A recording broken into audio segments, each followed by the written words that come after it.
We see church leaders make this mistake over and over again when it comes to communicating with their flock. And in many cases, it is the main reason why they continue to fail at truly engaging a majority of their people. Hey there, it's Matthew Warner, and this is the Finding Uno Show.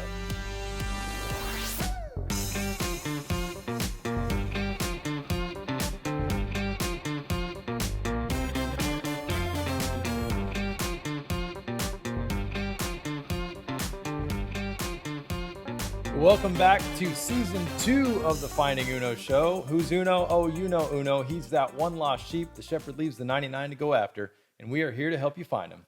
I'm your host, Matthew Warner, joined by my co-host again, Matthew Sewell. How's it going, Matt? Hey, not too bad. Neighbors' dogs are barking as usual, but otherwise it's a nice day, you know? Awesome. Normal background noise for crazy Right. business calls. Yeah, there's no chainsaw like there was the other day, so Oh, yeah, no complaints. That's better. All right, so one of the most fundamental mistakes we see ministry leaders repeatedly make when it comes to communication, this is digital or otherwise, is that they fail to understand the difference between the 7% and the 82%. And now with all these COVID lockdowns and restrictions and people not being able to meet like we used to, it's more important than ever that we understand this concept. Matt, do you remember when we first started talking about the 7%? I think so. Yeah, I mean, it was, was it, we were always talking like in terms of 80-20, but then there was this, revolutionary study that came out, what was it, probably 6 or 7 years ago now. Yeah, so actually in most churches, yeah. Yeah, so this was from a Dynamic Catholic study. So the Dynamic Catholic Institute did this study, and this was in the Catholic Church, which is our church, but this applies, I think, to any established community in most churches. This definitely the concept applies, and these numbers might be a little different, but they're pretty much, I think, the same once you get to a church that's established, and if you have a lot of your parishioners or members that have been there for, let's say a decade or two, or families have been around a long time. It's a church that's been around a while. These stats generally tend to apply. So if you're a new church that just started, by its nature, the people that are there are going to be a different engagement level and dynamic. But they will tend back toward these numbers. So it's important to understand either way.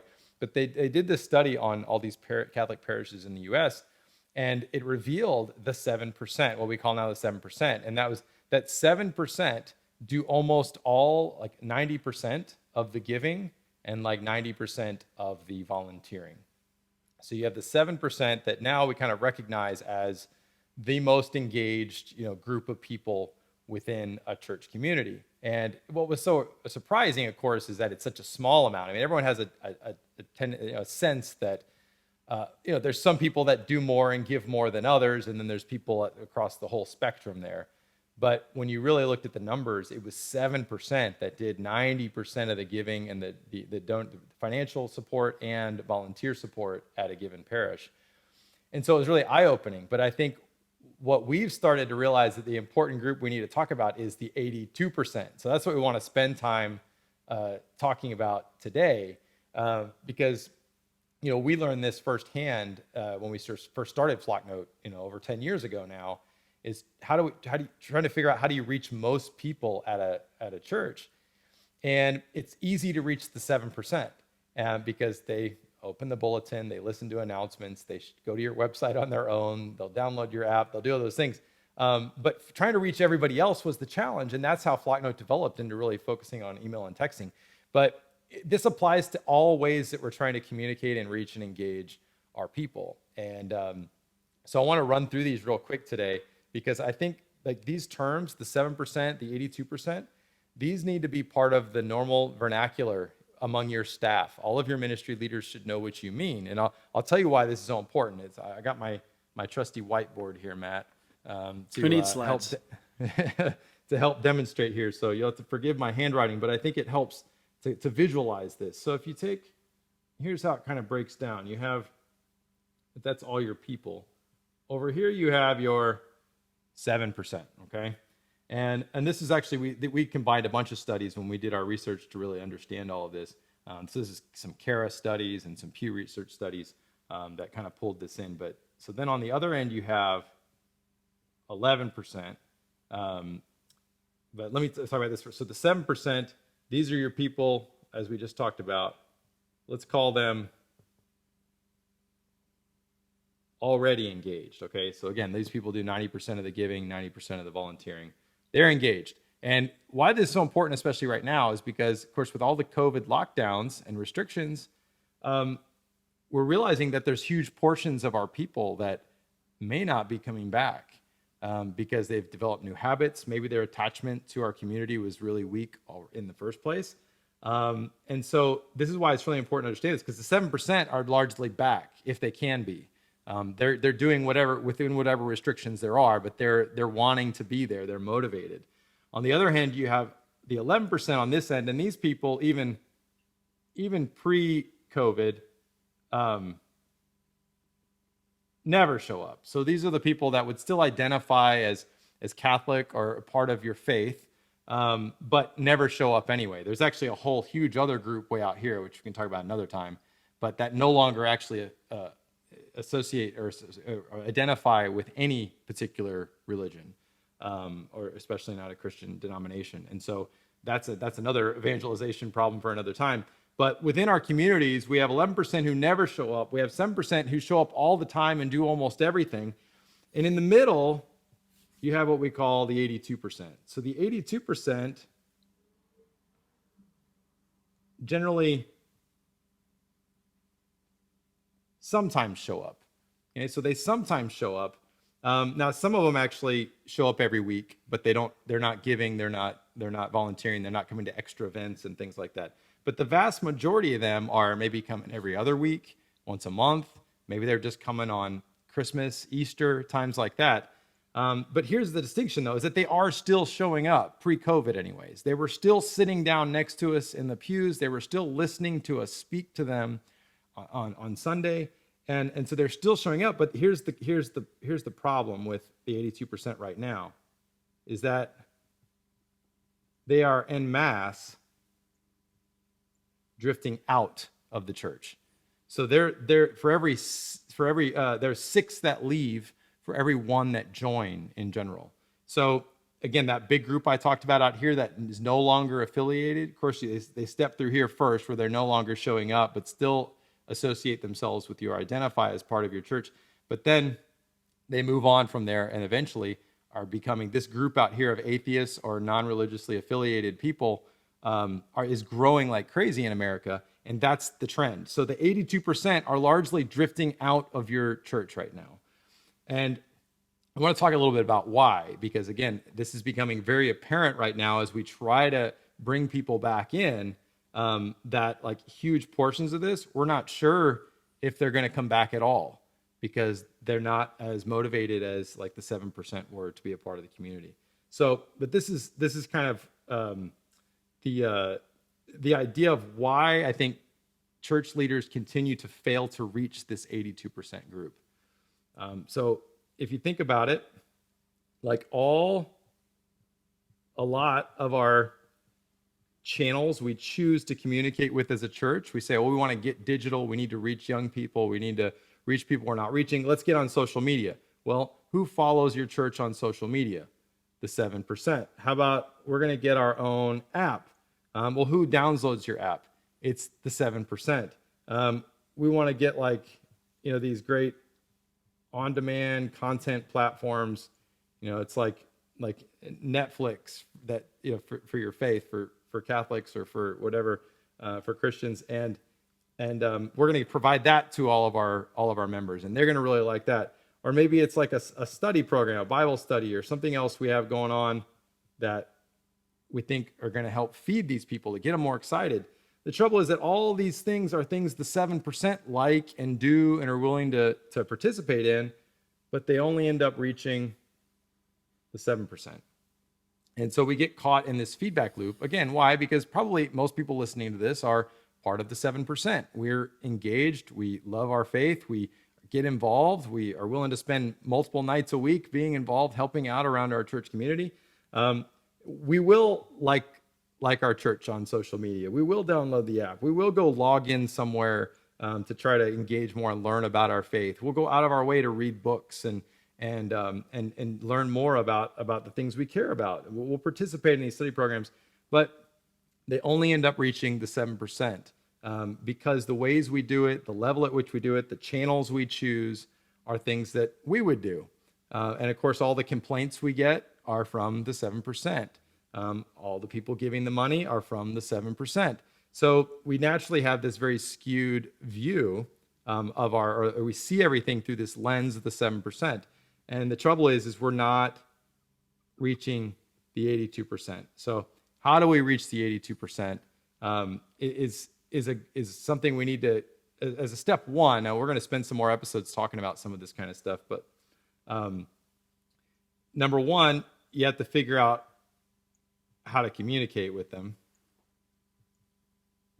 So that's choosing different types of channels that the 82% are going to actually engage in, and that is email and texting for sure. And we've shown that and proven that over years and years of working with this. If you want to reach this group, they have to be able to do it without jumping through a lot of hoops. And two, how do you engage them? What do you do to spark interest with them? And so, again, you can implement lots of different programs. You can send lots of different content, but the point is are you doing it for the 82% or the 7%? And so the point for this episode, again, we could spend so much more time on this, is your staff should know the difference between these groups.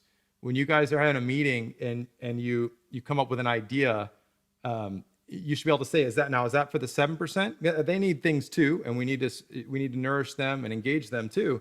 But that's not the problem we have in the church right now. The problem is we're not reaching these folks. And so we have to figure out how do we say the right things, speak the right language, speak on a level that's for the 82%. And so when we're coming up with projects again, or programs, or sending out a communication, we should be saying, now, are we speaking to the 7%? Or are we speaking to the 82%? Is this going to serve the 82%? Or is that going to serve the 7%? And it's a really helpful distinction to make. And I think once you start to do that, now we have a shot at actually really reaching these people because we're being intentional about what we're trying to do. And again, this isn't going to solve all our problems at all, but it starts with acknowledging the group and being able to name them, the 82% in a sense, although it's a very diverse group in itself. So this is a very crude, simple way of looking at this. But this is where you have opportunities to engage them further and then hopefully build deeper relationships with them through that. But you got to be able to communicate with them first and know who you're really trying to reach through all that. Yeah, I think it's good. So maybe to play a bit of devil's advocate a little bit. I mean, there's throughout the last several decades. I mean, I would think the last single decade at the very least, as we've started to see this drift out of organized religion or practice of the faith more broadly or whatever, particularly Catholicism, but in elsewhere as well. There's been lots of other approaches to try this, lots of other programs, that kind of thing. Why is it? Because it's hard data, or I mean, why is this different than the other approach? Why would something like this have staying power in terms of a framework? Well, I think I don't know that there has been a framework at this point. I think we know that there's large portions of people that are lukewarm in their faith, are somewhat not very engaged. But I think that we do a lot of things that we think or hope will help, but it's not a lot of times with the intention of realizing who are we speaking to and who are we trying to reach. And then again, when we get feedback, we hear from the folks who are already in the 7%, and they say, oh, that was great, let's do that again. Or you try something new, and it's like, no, why'd you change it? We really liked it the old way, But all that feedback we're getting is from the 7%. And so we get stuck there. It becomes this crutch that we can't get rid of because we rely on them for our money. We rely on them for what participation we have right now. And so it's hard to do something that different. And so I think if we really get honest with ourselves and took every activity that we offered or invited people to in our community and said, who is this really serving? Who are we wanting to serve? And really reconcile those things and then start to be more intentional about it. Okay, these people still need something, but this is not reaching these other people. So let's create something for them. And then when you know who you're creating it for, then when somebody else complains, you can say, well, I understand why you didn't like that. It's not for you, And so, but until you can make that distinction, which again is part of this sort of crude, simple way of dividing the group up, it's hard to see it that clearly, I think. Yeah, for sure. Well, I'm really excited. For one, hopefully all of you listening, watching out there are excited to go on this journey in season 2 of the Finding Uno show with us. I know that there's so much more we can talk about. It's super tempting to talk about it all in one episode, but there's just not enough time. So, Well, we yeah, wanted to at least we get this language out there right. now because I'm sure we're going to be referring to it a lot because we really locked into this as a really helpful way to solve a lot of these problems. And again, COVID sort of brought it to light in a really strong way with all the lockdowns, and so it's helpful to be able to use this type of terminology and have people know what you mean by it. So that was part of the reason to kick off this season talking about this. Yeah, man. Well, I'm excited. So that's all we have for today. But of course, before we head out, as we do on every episode, we have a question from a listener. So we're gonna head over to our People Got Church Problems segment. Okay, today's question is from our friend Shelly up in Canada. Always great to hear from Shelly. We hear from her a lot. They're doing lots of great things at her church. Shelly asks, our emails are full of really only the here's what's happening type stuff, so kind of more informational stuff. And it's a relatively new format. They're doing kind of this parish-wide newsletter. Can you suggest any poll questions to engage parishioners who are adjusting to this new format, or maybe just to spice things up a little bit? Great question, Shelley. So let me broaden it just a little bit. So first of all, she's recognizing that our communications can't just be telling people what's happening, telling people something I want you to know, which of course is not a great way to build a relationship with somebody, is if every time I hear from you, you're just telling me things you want me to know. So the idea that she's interested in asking a question is a great way to get out of that mode where a lot of churches are just always like, here's the info, blasting it out. So in order to engage people, you have to do more than that. So asking questions are a great way to do that. I like to think of it, or it's kind of a fun way to break it down, but you have information, just telling people stuff you want them to know, or that helps them. Conversation, so that's where asking questions comes in. And inspiration, so inspire them to what you're doing. What are we all about? Where are we going? And so I think those are some things to keep in mind when you're putting together your communications. Is you're going to be telling people stuff they need to know, but make sure you're engaging them by asking them questions. And finally, inspire them to where you're going. Like, I think a way to think about it is I should be able to read your email and know, where are we going as a community? And because we all should be going somewhere. We have a mission, we have a goal, we have something we're trying to achieve together. And so that should be clear in all of our communications, or at least be somewhat woven throughout all of the things that we're saying and doing. And so that's what people get excited about, is when you're doing something meaningful. So to the extent that you can communicate what we're doing that's meaningful, people will be really excited. They'll open your emails, they're going to read through it, they're going to engage, they're going to do those things. To the extent that I feel like we're not really doing anything that meaningful, and you're just trying to tell me a bunch of stuff you hope I show up to so you can have more people show up, I'm not going to be that engaged. And so it's important to get that out there first, because even when we go to ask questions, if we're just asking questions because we want people to let us know they're alive out there and respond back, then we're kind of missing the point too. And this is where engagement is not the goal. Engagement is a means to go somewhere together. And so that's where your mission has to be sort of central to it. So when you think about, well, what questions should I ask? You should ask the questions that you really care to know the answers to. What do you want to know about your people that you don't know right now? And what do you want to teach them, of course, through questions to sort of bring to light in their minds that's going to raise an awareness or help them come to appreciate and value the mission and thing you have going on. So that doesn't mean you can't have fun. It doesn't mean the questions can't even be somewhat trivial, So if it's sometimes it's just getting to know each other, So it could be, reply back with whatever your New Year's resolutions are this year, and it's like you're just getting to know your people a little bit. And again, it depends on the size of the group. This could be a group of 10 people in a Bible study. It could be a group of 10,000 people that all go to the same church. So you have to take that into account as well. And one of the things she highlighted was our polling feature we have in Flocknote, which is really great because you can give people preset answers, and they just click it and it immediately tallies up their answer. So it's a really great way to get feedback and poll people for different things. But But you could be asking them the best night to meet for a certain activity. You could be asking them what types of pizza they want on the pizza you're going to order this week. Or you could be asking them something, like I said, New Year's resolutions, something they're struggling with in their faith right now. What are they giving up for Lent? Something that's kind of getting the conversation going, which gives you an opportunity to engage them further and build that relationship further. Matt, what kind of ideas have you seen work really well? Yeah, I know my parish in particular, actually, they did away with, they always had a 6:30 a.m.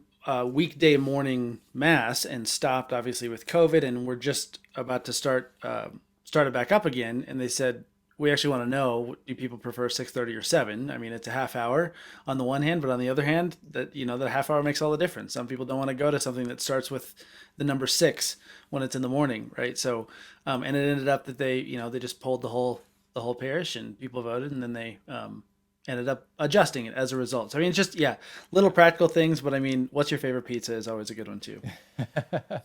So again, I would start with, what do you really want to know from your people? Because if it's not a genuine question, people know that, and it's not, you're just going to get the 7%ers who think it's kind of cool to like answer back and communicate. But like, if you really want to get to know people, you gotta really think about something you really care about getting the answer to. And also, a lot of times it's things we may not want to hear the answer to, but need to.